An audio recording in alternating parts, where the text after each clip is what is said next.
প্রিয় ভাইরা মা বোনেরা, এমন তিনটি জিকিরের সাথে আজকে আমি আপনাদেরকে পরিচয় করিয়ে দিব।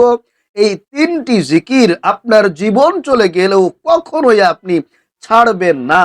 যতদিন বেঁচে থাকবেন অবশ্যই অবশ্যই এই তিনটি ফজিলতপূর্ণ বরকতপূর্ণ জিকির আপনি করবেন ইনশাআল্লাহ। এই জিকিরের বিনিময়ে আল্লাহ পাক রব্বুল আলামিনের আসমানের সমস্ত দরজাগুলো খুলে যাবে, অসংখ্য গুনাহ খাতা আপনার মাফ হয়ে যাবে, অধিক পরিমাণে নেকি আপনার আমল নামায় যুক্ত হয়ে যাবে, মিজানের পাল্লা কিন্তু ভারী হয়ে যাবে, দুনিয়া ও আখেরাতের ধনভাণ্ডার আপনি লাভ করতে পারবেন এবং হাসতে হাসতে আপনি জান্নাতে যেতে পারবেন। আল্লাহু আকবার। প্রিয় ভাইরা মা বোনেরা, জিকির মানে হচ্ছে আল্লাহ তাআলাকে স্মরণ করা। আল্লাহ পাক রব্বুল আলামিন এ ব্যাপারে পবিত্র কোরআন আল কারীমের মধ্যে বর্ণনা করেছেন। আল্লাহ বলছেন, ইয়া আইয়ুহাল্লাযীনা আমানু যিকুরুল্লাহা যিকরান কাসীরা ওয়াসাব্বিহুহু বুকরাতাও ওয়া আসীলা। হে মুমিনেরা, তোমরা আল্লাহ তাআলাকে অধিক পরিমাণে স্মরণ করো এবং সকাল সন্ধ্যায় আল্লাহ তাআলার পবিত্রতা তোমরা বর্ণনা করো। আল্লাহ পাক রব্বুল আলামিন আরেকটি জায়গায় বলেছেন, ওয়াযকুরুল্লাহা কাসীরান লাআল্লাকুম তুফলিহুন। তোমরা আল্লাহ তাআলাকে অধিক পরিমাণে স্মরণ করো, লাআল্লাকুম তুফলিহুন, যাতে করে তোমরা সফল হতে পারো। আল্লাহু আকবার। এজন্যে জিকির কিন্তু অনেক গুরুত্বপূর্ণ ফজিলতপূর্ণ একটা আমল। রাসূল করিম সাল্লাল্লাহু আলাইহি ওয়াসাল্লাম বলেছেন, প্রত্যেকটি বস্তু পরিষ্কার করার উপকরণ আছে, আর অন্তরের ময়লা, অন্তরের আবর্জনা পরিষ্কার করার উপকরণ হলো আল্লাহর জিকির। সুবহানাল্লাহ। রাসূলুল্লাহ সাল্লাল্লাহু আলাইহি ওয়াসাল্লাম আরেকটি জায়গায় বলেছেন, যেই ব্যক্তি তার রবকে স্মরণ করে আর যেই ব্যক্তি তার রবকে স্মরণ করে না, এই দুই ব্যক্তির দৃষ্টান্ত হলো মৃত এবং জীবিত ব্যক্তির ন্যায়। অর্থাৎ যেই ব্যক্তি আল্লাহ তাআলাকে অধিক পরিমাণে স্মরণ করে, আল্লাহকে ভয় করে, ওই ব্যক্তি হচ্ছেন জীবিত। আর যেই ব্যক্তি তার রবকে স্মরণ করে না, আল্লাহ তাআলাকে ভুলে গেছে, গাফেল হয়ে আছে, ওই ব্যক্তি হচ্ছে মৃত। এজন্য প্রিয় ভাইরা মা বোনেরা, জিকির আপনাকে করতে হবে। জিকিরের গুরুত্ব আল্লাহ পাক রব্বুল আলামিন কোরআনের মধ্যে দিয়েছেন, জিকিরের গুরুত্ব আল্লাহ রসুল তার হাদিসের মধ্যে দিয়েছেন। প্রিয় ভাইরা মা বোনেরা, জিকিরের ফজিলত প্রসঙ্গে আরো একটি হাদিস বলা হয়েছে। আল্লাহ রসুল সাল্লাল্লাহু আলাইহি ওয়াসাল্লাম বলছেন, আল্লাহ পাক রব্বুল আলামিন হাসরের ময়দানের মাঠে 7 শ্রেণীর বান্দাদেরকে তিনি তার আরশে আজিমের নিচে ছায়া দিবেন, স্থান দিবেন। তার মধ্যে এক শ্রেণীর মানুষ হচ্ছেন তারা যারা আল্লাহ তাআলাকে একান্তভাবে স্মরণ করেছে এবং আল্লাহ তাআলার ভয়ে তাদের চোখ দিয়ে অশ্রু প্রবাহিত করেছে। আল্লাহু আকবার। তারাই হাসরের মাঠে আল্লাহ তাআলার আরশে আজিমের নিচে ছায়া পাবেন। এজন্য আপনি যদি জিকির করেন, আল্লাহ তাআলাকে যদি বেশি বেশি স্মরণ করতে পারেন, তাহলে কিয়ামতের মাঠে হাসরের ময়দানে আল্লাহ তাআলার আরশে আজিমের নিচে কিন্তু আপনি স্থান পেয়ে যাবেন। তাহলে প্রিয় ভাইরা মা বোনেরা, কোরআন এবং হাদিসের মধ্যে কিন্তু জিকিরের অনেক অনেক ফজিলত বর্ণনা করা হয়েছে এবং কোরআন এবং হাদিসের মধ্যে অসংখ্য জিকির রয়েছে। তার মধ্যে একেবারে সর্বশ্রেষ্ঠ গুরুত্বপূর্ণ ফজিলতপূর্ণ 3টি জিকিরের সাথে আজকে আমি আপনাদেরকে পরিচয় করে দিব।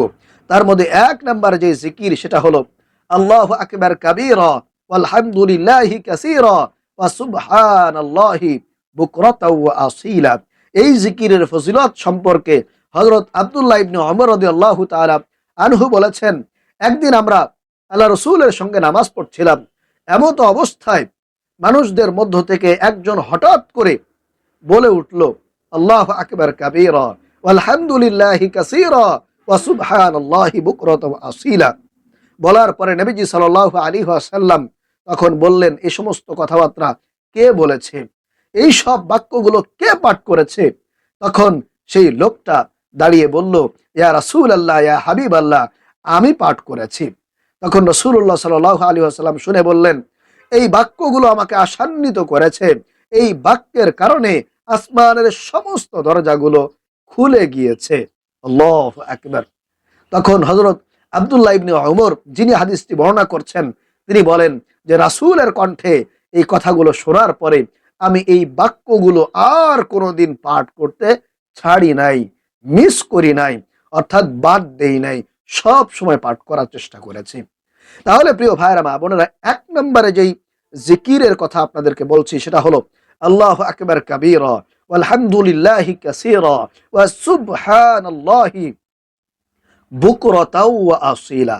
এটা কিন্তু খুবই ফজিলতপূর্ণ, মর্যাদাপূর্ণ এবং অনেক অনেক বেশি বরকতময় একটা জিকির।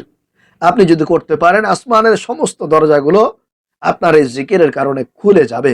আপনি যেই দোয়া করবেন, যা কিছু চাইবেন, আল্লাহ রাব্বুল আলামিন কিন্তু সেটা বিনা বাধায় কবুল আর মঞ্জুর করে নেবেন। সুবহানাল্লাহ। তাহলে ১ নম্বরে আপনারা, আবার আপনাদেরকে বলছি, আপনারা এই জিকিরটি বা এই তাসবিহটি পাঠ করবেন, আল্লাহু আকবার কাবীরা ওয়ালহামদুলিল্লাহি কাসীরা ওয়া সুবহানাল্লাহি বুকরাতাও ওয়া আসীলা। ১ নাম্বার। ২ নাম্বারে আপনারা যে জিকিরটি করবেন সেটা হলো সুবহানাল্লাহ, সুবহানাল্লাহ, অথবা সুবহানাল্লাহি ওয়া বিহামদিহি, সুবহানাল্লাহি ওয়া বিহামদিহি ১০০ বার, সকালে ১০০ বার এবং বিকালে বা মাগরিবের পরে ১০০ বার পাঠ করবেন। ১০০ বার পাঠ করলে যদি আপনারা ১০০ বার সুবহানাল্লাহ, সুবহানাল্লাহ, সুবহানাল্লাহ পাঠ করতে পারেন, আল্লাহ রাসূল বলেন আপনার আমল নামায় ১০০০ নেকি আল্লাহ রাব্বুল আলামিন লিপিবদ্ধ করে দিবেন, অথবা ১০০০ গুনাহ খাতা কিন্তু আল্লাহ রাব্বুল আলামিন আপনার আমল নামা থেকে কেটে দিবেন, একেবারে মুছে দিবেন। এজন্য অবশ্যই অবশ্যই আপনারা সুবহানাল্লাহ, সুবহানাল্লাহ, সুবহানাল্লাহ ১০০ বার পাঠ করার চেষ্টা করবেন এই মাসে, এই রজব মাসে। আর কেউ যদি প্রতিদিন ১০০ বার সুবহানাল্লাহি ওয়া বিহামদিহি, সুবহানাল্লাহি ওয়া বিহামদিহি এটা ১০০ বার পাঠ করতে পারে, আল্লাহ রাসূল বলেন সমুদ্রের ফেনা পরিমাণ গুনাহ কিন্তু আল্লাহ রাব্বুল আলামিন তার ক্ষমা করে দিবেন। তাকে একেবারে ক্ষমা করে একেবারে নিষ্পাপ বেগুনাহ মাসুম বানায় দিবেন। সমুদ্রের ফেনা পরিমাণ, কল্পনা করা যায় এত পরিমাণ গুনাহ কি মানুষের আছে বা থাকে? তারপরেও আল্লাহ রাসূল বলছেন এই পরিমাণ গুনাহও যদি কারো থাকে, আল্লাহ তাআলা, আল্লাহ পাক রব্বুল আলামিন তাকে ক্ষমা করে দিবেন, শুধুমাত্র এই দোয়াটা যদি কেউ ১০০ বার পাঠ করে। সুবহানাল্লাহি ওয়া বিহামদিহি, সুবহানাল্লাহি ওয়া বিহামদিহি। বুখারী শরীফ এবং মুসলিম শরীফের মধ্যে এই হাদিসটি রয়েছে। তাহলে প্রিয় ভাইরা মা বোনেরা, ২ নম্বরে আমরা অবশ্যই সুবহানাল্লাহ অথবা সুবহানাল্লাহি ওয়া বিহামদিহি এটা পাঠ করার চেষ্টা করব। ৩ নাম্বার এবং সর্বশেষ যে জিকিরটি পাঠ করবেন সেটা হলো লা হাওলা ওয়ালা কুওয়াতা ইল্লা বিল্লাহ, লা হাওলা ওয়ালা কুওয়াতা ইল্লা বিল্লাহ। এই জিকিরের ফজিলত প্রসঙ্গে হাদিসের মধ্যে বর্ণিত হয়েছে। হযরত আবু মুসা আশআরী রাদিয়াল্লাহু তাআলা আনহু থেকে বর্ণিত, তিনি বলেন একদিন আল্লাহ রাসূলের সাথে আমি ছিলাম। আল্লাহ রাসূল বললেন, ও আমার সাহাবী, আমি কি তোমাকে জান্নাতের ধনভাণ্ডারের অন্যতম ধনভাণ্ডারের কথা বলে দিব না? তখন আমি বললাম, জি ইয়া রাসূলুল্লাহ, ইয়া হাবিবাল্লাহ, অবশ্যই আপনি বলবেন। তখন রাসূলুল্লাহ সাল্লাল্লাহু আলাইহি ওয়াসাল্লাম বললেন, তা হলো লা হাওলা ওয়ালা কুওয়াতা ইল্লা বিল্লাহ, লা হাওলা ওয়ালা কুওয়াতা ইল্লা বিল্লাহ। এটা হলো জান্নাতের ধনভাণ্ডার, জান্নাতের গুপ্ত ধন। প্রিয় ভাইরা মা বোনেরা, আপনাদের পরিবার সংসারে যদি অনেক অনেক অভাব অনটন থাকে, দুঃখ কষ্ট থাকে, পেরেশানি থাকে, রিজিকের অভাব থাকে, অনেক ঋণগ্রস্ত হয়ে পড়েছেন, ঋণ পরিশোধ করতে পারছেন না, অনেক অভাব, যা ইনকাম করেন তাই শেষ হয়ে যায়, কোনোভাবে ইনকামের মধ্যে বরকত পাচ্ছেন না, দেয়ালে পিঠ লেগে যাচ্ছে, তাহলে বলবো অবশ্যই ৩ নম্বরে এই জিকিরটি, এই তাসবিহটি বেশি বেশি পাঠ করার চেষ্টা করবেন। ইনশাআল্লাহ কপাল খুলে যাবে। আল্লাহ পাক গায়বী ভাবে, অলৌকিক ভাবে, কুদরতি ভাবে আপনার পরিবার সংসারে বরকত দিবে, রিজিক দিবে, ধন দৌলত দিবে। আল্লাহু আকবার। এজন্য অবশ্যই লা হাওলা ওয়ালা কুওয়াতা ইল্লা বিল্লাহ এটা একেবারে বেশি বেশি পাঠ করার চেষ্টা করবেন, আল্লাহর উপরে পূর্ণ ভরসা নিয়ে, আস্থা নিয়ে। তাহলে প্রিয় ভাইয়েরা মা বোনেরা, আশা করি আপনারা আজকের এই ৩টি জিকির সম্পর্কে, ৩টি তাসবিহ সম্পর্কে জানতে পেরেছেন, শিখতে পেরেছেন। আল্লাহ রাব্বুল আলামিন আমাদেরকে এই রজব মাসে, বরকতি মাসে, শবে মেরাজের মাসে এই ৩টি আমল, ৩টি জিকির বেশি বেশি পাঠ করার তৌফিক দান করুন। আমিন।